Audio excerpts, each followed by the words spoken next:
Bonjour et bienvenue dans ce nouvel épisode de Learning by Doing. Aujourd'hui, je voulais vous partager une méthode infaillible pour protéger son temps. Et pourtant, elle est un peu contre-intuitive. Cette méthode, c'est celle de dire non mieux et plus souvent.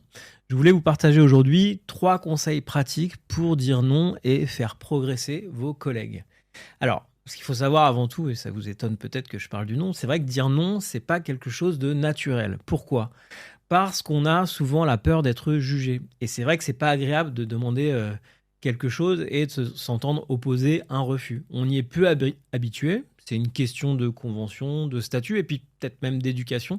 Si vous vous souvenez, à l'école, on nous a rarement appris à dire non. Et pourtant, il y a plein de bonnes raisons de dire non quand on travaille en équipe. Dire non, c'est avant tout faire des choix. C'est savoir où l'on va et comment on y va. C'est arbitrer, c'est décider. C'est aider aussi les autres à nous suivre et à gagner en autonomie. Et enfin, pour soi-même, c'est un très bon moyen de rester concentré. Alors une fois qu'on a dit tout ça, c'est génial, mais comment on fait pour dire non sans heurter nos collègues ? Je voulais vous partager 3 techniques. Le premier, c'est le non, je vais plutôt t'aider. Je vous donne un exemple, un collègue vient vous solliciter avec un problème et vous demande de l'aide. Il vous expose son souci et s'arrête là. Une des solutions, c'est de dire non, je ne vais pas traiter le sujet à ta place. Par contre, vous pouvez lui proposer de préparer différents scénarios de réponse, par exemple, et lui dire que une fois qu'il a élaboré ces scénarios, qu'il revienne vous voir et vous l'aiderez dans ce cas-là à effectivement arbitrer, décider. Dans cette situation, vous vous rendez compte que vous avez fait progresser la personne qui travaille avec vous et que vous n'êtes pas laissé imposer une réunion qui aurait mis peut-être en péril d'autres tâches importantes de votre agenda. Donc, première technique, non, je vais plutôt t'aider. Deuxième technique, non, c'est pas la priorité. Alors, on va reprendre un exemple, un second collègue par exemple, qui vient vous voir avec une super idée, selon lui, qui a le potentiel de devenir un énorme levier de business pour votre équipe à moyen terme. Le problème, c'est qu'il vous demande de s'y consacrer à 100% sur les 3 prochains mois et de lâcher tout le reste. Dans ce cas-là, dire non revient à réaligner les objectifs de votre collègue avec les priorités de toute l'équipe. Donc, c'est pas forcément super agréable, mais c'est très bien justifié si, en préambule, bien entendu, vous avez rappelé la vision de votre équipe et que vous êtes fixé une feuille de route commune, par exemple sur les 3 mois qui sont devant vous. Donc, deuxième technique, dire non, c'est pas la priorité. Et enfin, la troisième et la plus commune, c'est le non, ce n'est pas le bon moment.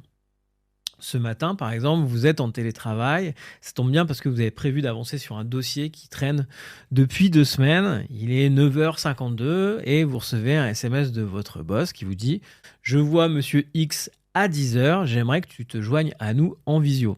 Donc là, normalement, il y a une petite réaction peut-être épidermique de votre côté qui dit en fait, faut que j'avance. Dans ce cas-là, votre réponse pourrait être « Hello, j'ai bien eu ton message, c'est pas le bon moment pour moi, je travaille sur ce dossier. Je l'avais mis dans mon agenda, il me semblait que c'était prioritaire. Est-ce que je reste là-dessus ou est-ce que cette réunion te semble plus importante ?» Dans ce cas de figure, vous êtes là à requalifier la demande de votre boss. Vous ne lui avez pas dit un non franc et sec. Vous lui avez juste mis dans la balance le fait que vous aviez prévu de travailler sur un sujet prioritaire pour toute l'équipe. Donc, cette troisième technique, c'est le non, ce n'est pas le moment et effectivement requalifier, réarbitrer lorsque c'est possible les sollicitations externes et non prévues. Derrière ces 3 techniques, ce qui est à noter, c'est qu'il y a une organisation à mettre en place pour rendre vos non, vos refus plus évidents et plus efficaces pour toute votre équipe. Dans ces 3 cas de figure, votre interlocuteur ne se retrouve pas face à un mur de marbre car il connaît son rôle, ses objectifs, individuels comme collectifs, et vos règles de fonctionnement. Votre non va donc l'orienter vers une solution qui l'aide et vous permet de vous rester en maîtrise. J'espère que ces quelques conseils vous auront aidé à dire non mieux et plus souvent. Et pour finir, il y a une petite question qui me taraude. Et vous, comment dites-vous non au travail ? Vous pouvez me répondre en commentaire. Je vous donne rendez-vous la semaine prochaine pour un nouvel épisode de Learning by Doing. D'ici là, portez-vous bien. À bientôt.